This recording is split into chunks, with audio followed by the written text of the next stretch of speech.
So what you can't see in this photo, Oh no. and it took us maybe 30 minutes to hike around the side of this mountain. Okay. So this is the spot that they know was Genghis Khan's favorite place in the homeland, where he liked to you hiked around this mountain. Yeah. That's it. Okay. Yeah. Thank you so much. So if you go to around the right side, we went and hiked around the right side, and then it was this really interesting. Oh, up to there. No, it's a little even further to the Okay, right. okay. Further to the right. There was this kind of alcove around there was like maybe 12 gurs. It was a spiritual area. And there was, you could tell that it was a place for ceremonies. And there were like 10 or 12 gurs that were kind of like in half moon circular around this spiritual ceremonial place. And Bata is really into mysticism and shamanism. Apparently, there are shaman in Mongolia. And once a year, they converge on this place to meet. And the different tents were for different shamans from different areas. So we go there, and you could feel this presence that this is like a really special place. Once a year, these shaman come for whatever ceremony, like the center, like there was some wooden structures and some kind of not flag things, but like kind of banner poles, like you're seeing behind me, but with waving cloths on them. Okay. So Bata goes there. We're looking at this area, and he goes, This is the gur of the warrior shaman. Something to do with the warrior mystique energy shaman, whatever. So I'm following them. They go in, and I felt this really strong presence, like I wasn't invited. I thought to myself, I was not invited into this space. This is the warrior shaman's tent, gur thing. And my first thought was, oh. And I don't know how to describe it. It was like kind of cold, really heavy presence. And I thought, ooh, I wasn't invited into this space. And out of respect, I need to step out. And I just stepped out of it.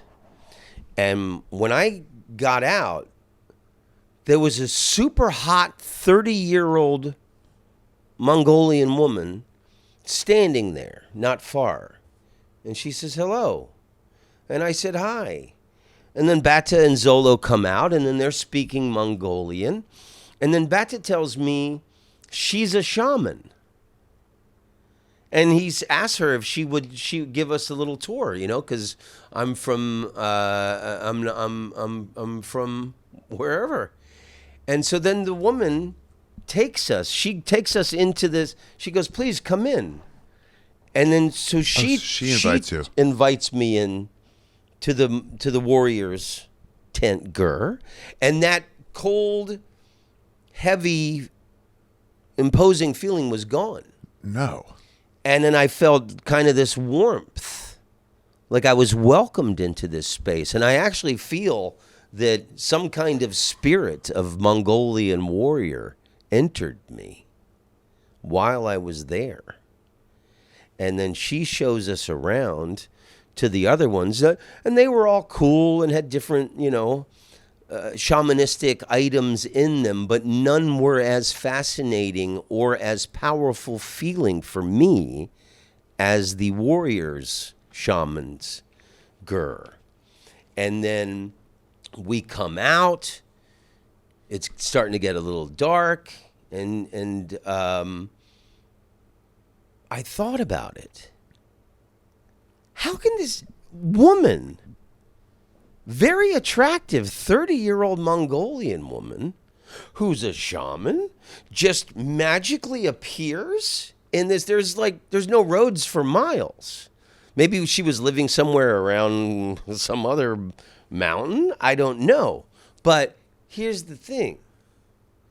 Was it really like an 80-year-old man shaman who shapeshifted and transformed himself into a hot 30-year-old woman because he knew I would be trusting and feel safe?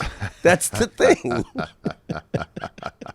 That's contact. It was like, was your fucking dad the whole time? Yeah. But I don't know. But And you but, legit felt yeah. invited. It's funny. I remember years ago when I was young, I went into a voodoo shop in New Orleans, and it felt like a blast of a furnace on my face, and I had to turn around and walk out. I wouldn't compare it to that, but that's the only time I could ever compare where the energy of a place made me go, "Oh, I'm not welcome here," and turn around. Wow. But then when the woman shaman invited me in, that Vampirism. cold and imposing feeling was gone, and then I felt like a warmth, like I was invited into some grandmother's home, and she wanted me to have her freshly baked apple pie. I felt completely welcomed. Where you been and where you going? This is Ari's travel show, yeah. We're gonna go on a journey today and see what there's to see in this big world. We're exploring different places, seeing all different types of faces. We're gonna talk about travel today. It's you